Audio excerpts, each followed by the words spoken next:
former teacher. I have a master's degree in public health, which is my background. And so my background is very much not necessarily 100% in education. It's also in our behaviors, and it's in our environment. And it is related to the preventive behaviors and the design of our environments to which we can then help each other do good things. And so, all right, here we go. And so if you're not familiar with CommonSense and who we are all about, making an environment in which our kids are safe and responsible and ethical. And how do we help them do that? And how do we create a culture that helps them do that and makes that the default, as opposed to makes it something that it's harder to do? And so today we're going to be talking about how to do some lessons and how to engage families. And it's so that we can create that culture and do that the best we can. All right, so I'm going to tell you who CommonSense is. Are you all familiar with CommonSense at all? Yes, kind of. Did you know that we're a nonprofit organization? We're based in San Francisco. Organizationally, we are CommonSense. There is a whole CommonSense media component. We started 16 years ago, and the way that we did that was we started writing ratings and reviews on kids' movies and television shows and books and video games, and then eventually, iPads and iPhones and all of this handheld mobile technology started infiltrating our lives as parents. And I'm a parent. I have a 13-year-old, and I now have a 16-year-old. She just turned 16 last week. And so, as a parent, I know that I struggle with not just what's the kind of content that's in my kids', movies and their books and and the video games that they're playing, but I struggle a lot more with, I need to get my daughter, I need to check to see what's on this Snapchat that they're doing, and I need to make sure that my son is not just sitting there for 14 hours a day playing video games. How do I struggle to make sure that I get him off and do something more productive with himself, right? How do I help him make stuff and learn skills and do good things? So that's a lot more of what CommonSense does now, is providing parent advice, both in English and a lot of it also in Spanish. So I'll be sharing some resources with you later today about the family resources that we've created, because what we found is that especially a lot of low-income parents don't necessarily come to the CommonSense website. Your parents might have devices at this point, right? But a lot of parents don't necessarily have the ability to go trot down to the library or in their own homes and open up the CommonSense website and look at it. So now we've started doing a lot more text messaging and bringing content to parents on their phones where they're at. So once a week, they open up a text message they get from us that gives them a piece of advice about watching something with their kid, or making sure, have you checked out these, 3 apps for something that's free that you will help your kid with their STEM skills. So at CommonSense, some of our revenue comes from direct, donations and grants and all that stuff. The other part of our revenue also comes from the licensing of that content. So when people ask us how it is that we are funded, hey, hallelujah. Who is praying in here for me? Whoever did that, thanks for getting that done. I appreciate it. There's some candles back there. You get an extra high five. We're just using somebody else's device. That's cool. That's okay. I don't need a clicker anymore. I'll just take it, whatever. Don't touch it. I'm not touching anything. That's my clicker. Don't walk away with that. No. All right. This is like my security blanket. I never realized how much I need this stuff. Holy cow. I feel like I could talk all day, but not without my slides. All right. So the idea is that kids are using so much media and technology, and I know that you guys know this, but, and of course that video is not going to work. You guys can watch that video on your own. So we do a lot of research about what kids are doing with media and technology. And one of the trends that we're seeing is, kids under the age of 8, 0 to 8. Between 2011 and 2017, we went from 52% of households having a mobile device now to 98% of households. And kids are now increasing the amount of time they're spending on mobile media. This was in 2017, right? This was just a couple of years ago, to 0 to 8-year-olds, right? Already up to 48 minutes a day on a mobile device, right? On a phone or on an iPad. And then this is for kids. This just came out last year. We were talking to teenagers, and the amount of time they're spending watching online videos has gone, from 25 minutes for tweens, so kids between the ages of 8 and 12, up to 56 minutes a a day. And, also for teens, they're also up to almost an hour. And the amount of daily screen use, this is not including school or homework time, has gone up for kids between 8 and 12 to 4 hours and 44 minutes a day, and for teens up to 7 hours and 22 minutes a day.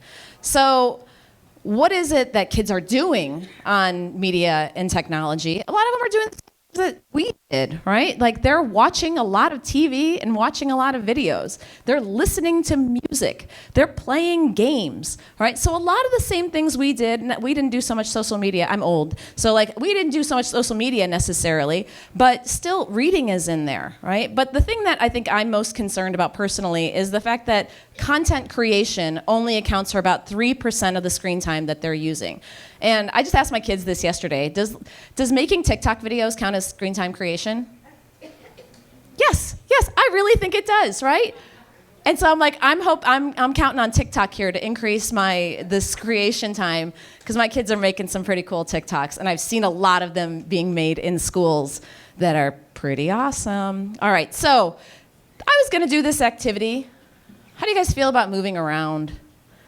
Oh, you're looking at me like, if you make me move, I am gonna kill you. All right, she's spoken, she has the power of the room. I'm gonna do this. Instead, I was gonna use a Menti, but that was on my other one. So here's what we're gonna do. I'm with you, I hear you. Okay, so here's what you're gonna do. I want you to think about the next statement I make, and instead you're gonna do this with your thumb, okay? If you strongly disagree with my statement, you're gonna point to that end of the room, okay? If you strongly agree with my statement, you're going to point to this end of the room. If you are somewhere in the middle, you can be somewhere in the middle, okay? But you need to put that thumb out there, and you need to put it, because I didn't make you stand up and move you all over the room, okay? So you're gonna do me the favor and give me the thumb, all right? So here's the statement, and I want you to hold it for 10 seconds here. It's reasonable for people to face consequences later in life for social media posts they shared when they were in middle or high school. Strongly disagree, strongly agree, somewhere in the middle. Show your table. Which way, are you pointing in that direction, or are you pointing in that direction? Agree is that way. You'd be doing this. Oh, you aren't agree? We have some great dissent in this room. Okay, take a moment to talk about it. Talk at your table. You get 1 minute. Why is your thumb where it is? 5, 4, 3, 2, and 1. Okay, so let me pause this. Okay, so do I have any people who really agreed with this statement? Sorry. Oh, I did not pause it all the way. We still have music, which is why I'm sure this never happens. Come on, pause. Okay. Do we have some folks who agreed with this statement, or who were more toward agree than disagree? What did you say to your group?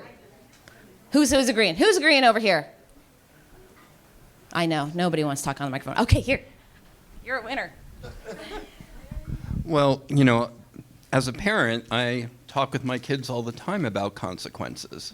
And so this is serious stuff. And so I think, they need to know that if they're using this, that, they could be hurting people, and there are consequences in life. So it starts when they're kids.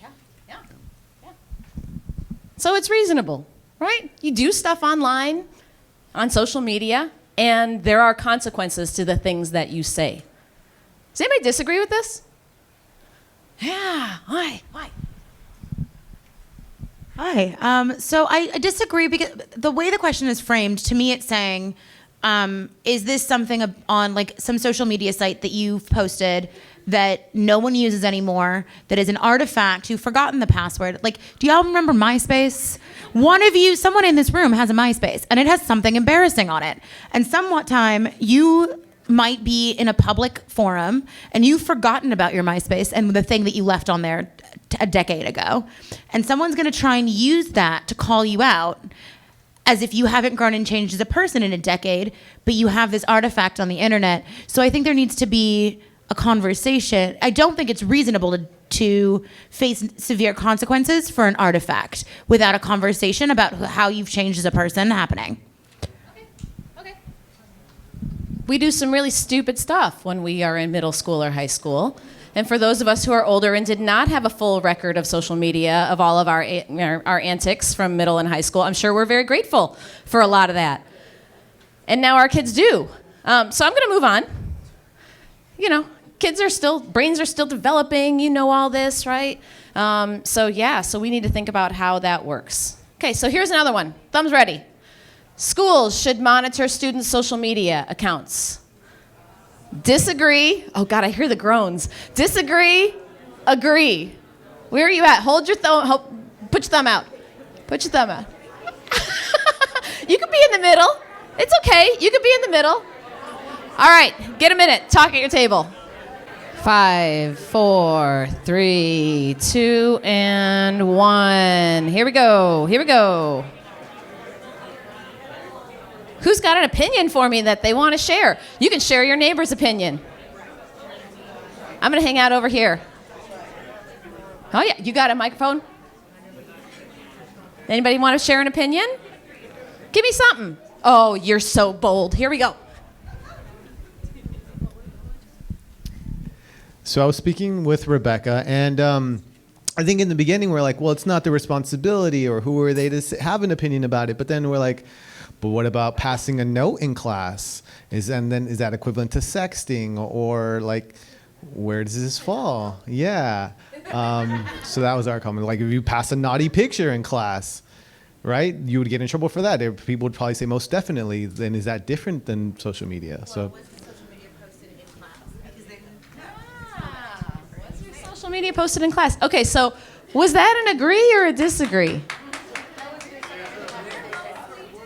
Mostly on the disagree-ish side. Okay, what else you guys got? Who's got a kind of like, I think we should be monitoring some of this?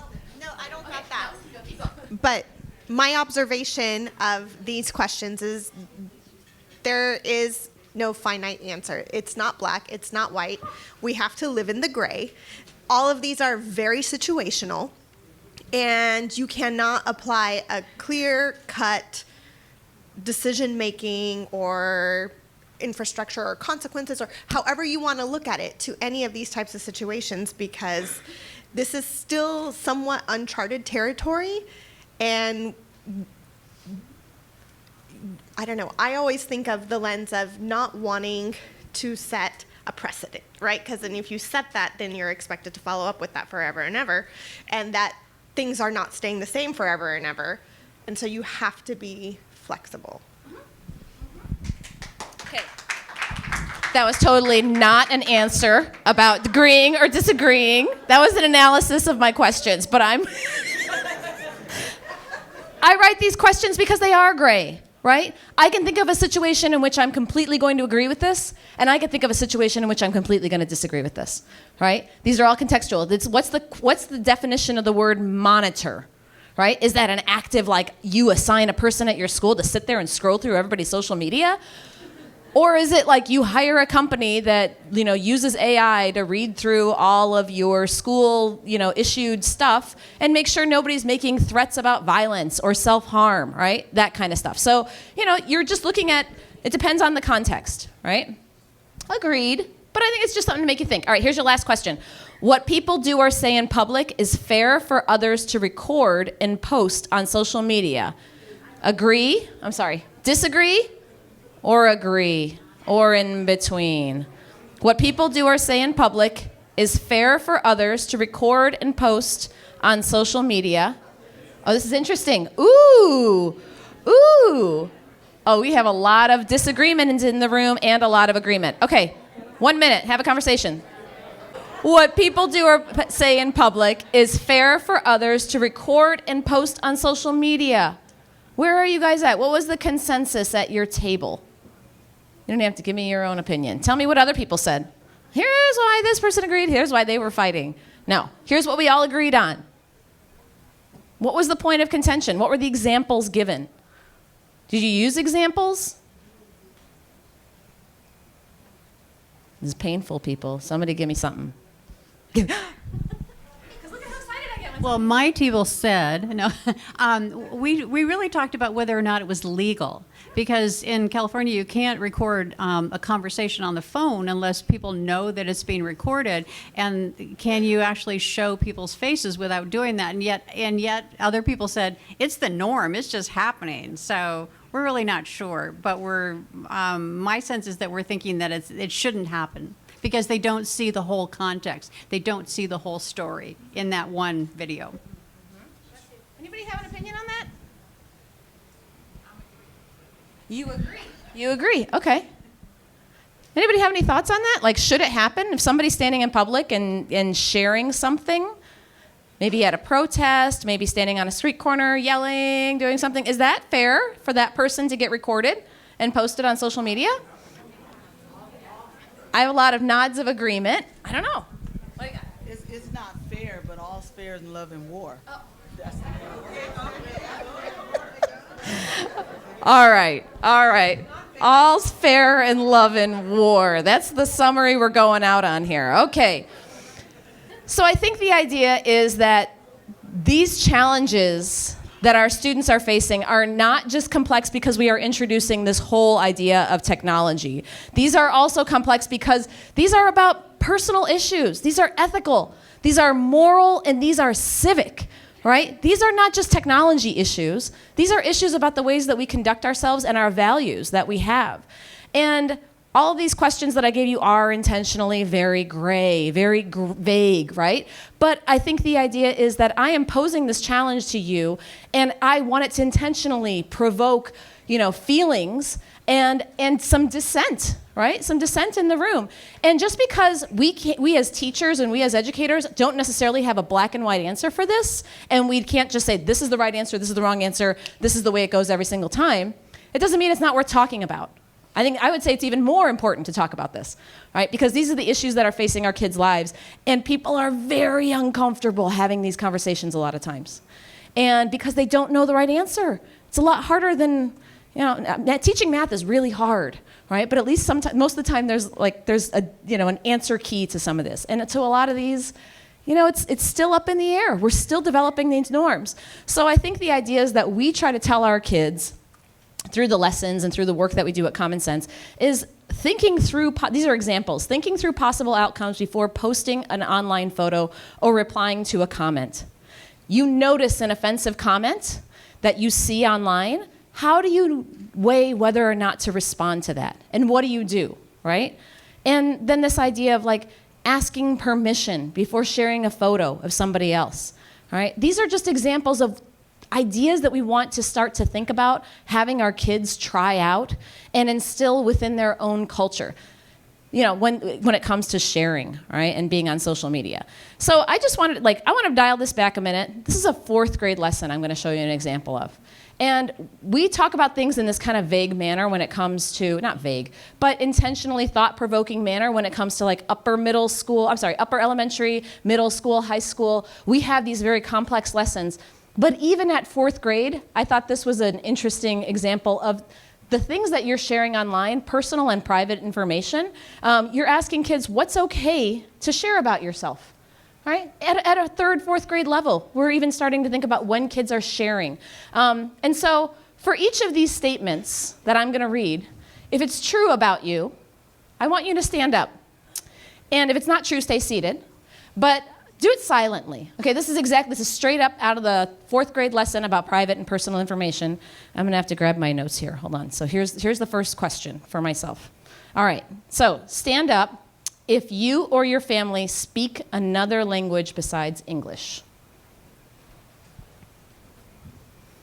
Interesting. All right, have a seat. Stand up if you have 2 or more siblings.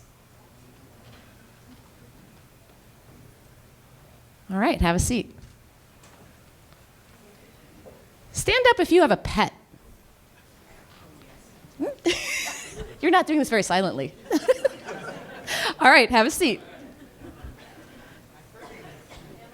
Stand up if you have ever been in a YouTube video.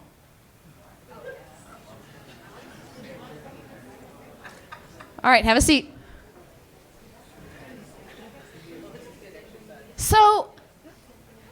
when you are standing up and somebody next to you sees you stand up and you think they're wondering, what language do you think that person speaks at home? And do you want to say, I speak this, right? Like, you have a desire to share that information. Maybe somebody didn't know that about you.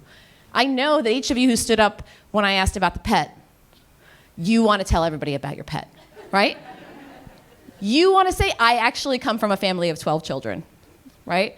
You desire to share these things about you because that's the way that our brains work. That's the way that we are wired. We love sharing information about ourselves because, it has, we say on here, a lot of cool benefits. It helps you feel good. It helps you learn because when we share our experience with each other, we get to learn about others and we get to learn about the world. It helps you connect emotionally with other people when you learn more about them. You empathize with them, right? And it helps you persuade. If I share with you something that I'm really passionate about, maybe I can get you to be passionate about it too, right? So when we share information, that's the way that we work as humans. But sometimes it's not okay to share all kinds of information, especially in an online format, right? So I'm going to show you a quick video that we show our fourth graders. So this lesson really talks about, is it okay to share? They end up talking about private information, which is information that can be used to identify you because it's unique to you. So for example, your full name, your address, things that can be traced back to you is not information that you should be giving out as a fourth grader, right? Personal information is information that cannot be used to identify you because it's also true for other people. Does anybody like pizza? Yeah, I hope a lot of you like pizza, right? If I said the person who is the mystery person in this room likes pizza, right? Could we figure out who that is immediately? No, it's really hard to figure out who that person is because I think a lot of people really like pizza, right? But if I said this person has the name of blah, blah, blah, right? Then it's easy to identify that person, right? So this is an example of a lesson in which we are trying to get kids to understand the difference between the kind of information that they can share easily. And we go through a couple of examples in the worksheet at the end. This is just, it's not about going in and saying, never share this, right? You should never do this because it's so dangerous. You're going to get taken away, right? It's not about wagging your finger in somebody's face and telling them what they can't do. It's about acknowledging that when we share stuff, it's really fun. And that's the way that we're built, and we love sharing. But we have to be careful about this stuff, right? So that's an example of a fourth grade lesson. I wanted to share one more quick one about, this is a seventh grade lesson. You guys are all K-8, is that correct? Mostly? K-8? No, who else? We have high school in here? Mostly middle. Oh, perfect. Okay. Oh, I thought we had some elementaries in here. We do. Okay, well, there you go. Your elementary, that was personal for you, fourth grade. This is more like it. But I guess developmentally, I also want to share the spectrum, right? So we start in kindergarten with some very simple basic information. We go all the way to high school to some very complex ideas. And so this one is a seventh grade lesson about social media and how it affects our relationships. And a lot of our middle school lessons specifically have these teen voices videos. My favorite one is about sexting. I love this video about sexting. But I'm going to show this one today because it really reflects the lives of these kids. And they would talk about what are some of the benefits of social media and what they identify as the drawbacks, right? You saw a little bit of this in that opening introductory video with some of these kids. And so the idea is that they're sharing how they feel. Actually, I'm not going to play this one. But the idea is that after they find out about the benefits of social media and then the drawbacks as identified by mostly, these are high school kids featured in this video because kids like to hear from older kids rather than their own age. I have them take these statements on a worksheet, right? So I would pass out a worksheet now, and I would have you read the statement, think about whether you agree or disagree, discuss this with your group, and decide on whether you all agree or disagree. So very similar to what we did, right? I just want to show you what that looks like in the context of a seventh grade lesson. And then you present your group's answer to the class. So we're going to pretend like I'm doing this with you all as my seventh graders. This is what the worksheet looks like. And so some of you can probably read this up here. Some of you might be able to read this on your own devices. But I want you to just pick one of these as a table. Pick, here's statement number 1. Most posts on Instagram aren't really true. People choose to post what they think will get the most likes or comments. Number 2, posting on social media allows me to connect with people who have the same interests I do. Number 4 up here, building real relationships with people is much easier face-to-face. Those relationships are stronger and last longer. Without social media, people wouldn't be able to post new and creative things as easily. Artists have an outlet for their work because of social media. So pick one statement, discuss it with a partner, and see whether or not you would agree or disagree with that statement. And think like a 7th grader, right? What would your 7th grader say? What would you say? And I am gonna force 1 or 2 people to tell me, what did you and your partner talk about? Did you agree with this statement? This should be easier, right? This is not nearly as much of a struggle as I forced you to do at the beginning. That was like boss level. This is 7th grade level, right? These should be easier. What would you say to some of these? What did you talk about? I know. I usually pull out the Menti on this and force people to do it digitally, but we're gonna do it the old-fashioned way because that's what happens when you lose your tech, right? We're good. Oh, you got a hand? Yes! Yay. Here you go.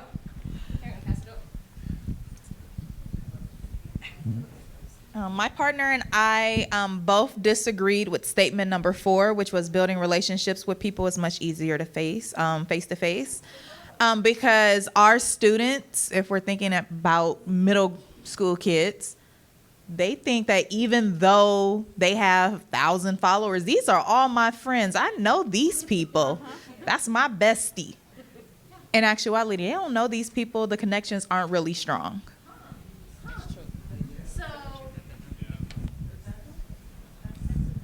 So you're disagreeing. Building real relationships with people is much easier face to face. So you, as a 7th grader, would disagree with that.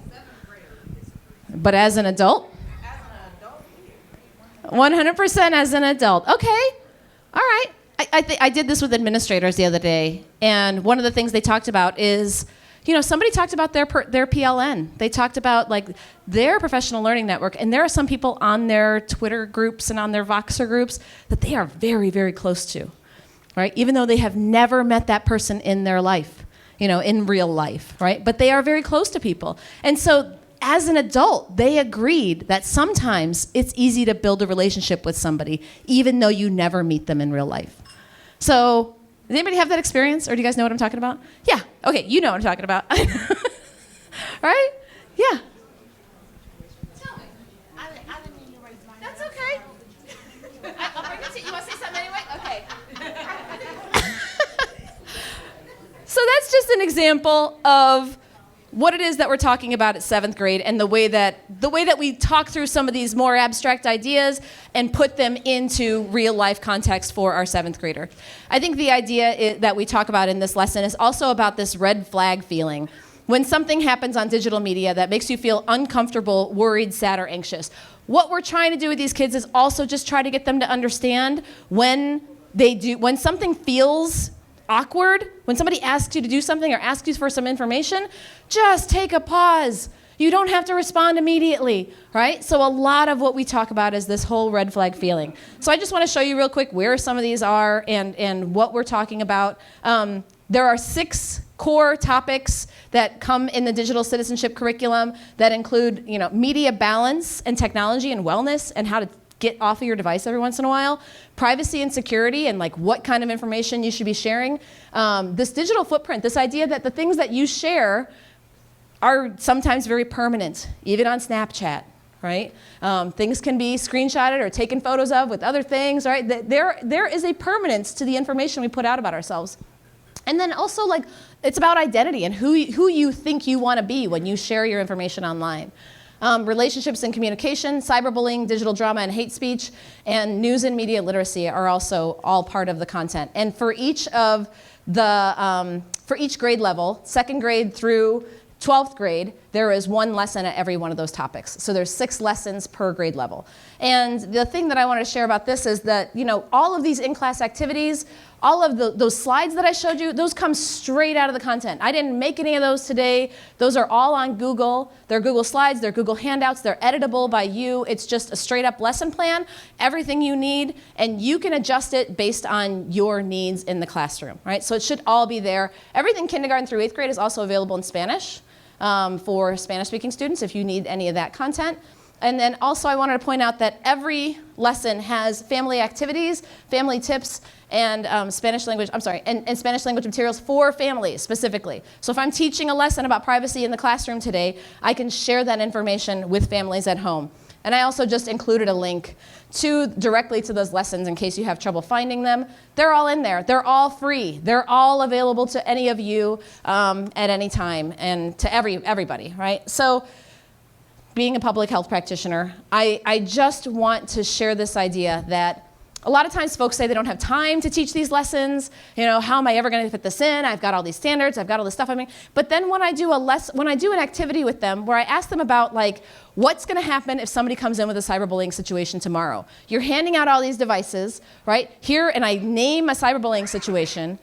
They say, oh, well, here's how we respond to it, right? We have to investigate this. We have to call in parents. We call in social workers. We call in, they're doing all of this. Actually, we had an incident like this last week, right? And they tell me about all the work they're already doing to address some of the crises that are coming up in their schools.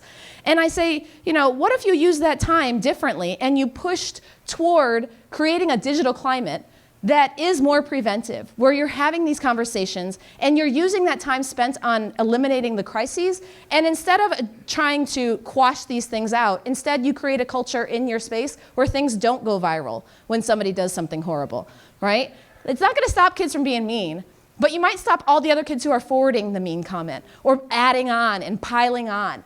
Those are the things that you want to address, is that culture of complacency or, the piling on onto what's going on. And so, when we talk about this, moving toward a system and a culture of prevention is really about, possibly teaching digital citizenship in conjunction with I'm sure you're all very, very strong on your SEL, but this is kind of like the digital version of that social emotional learning, right? And using that language.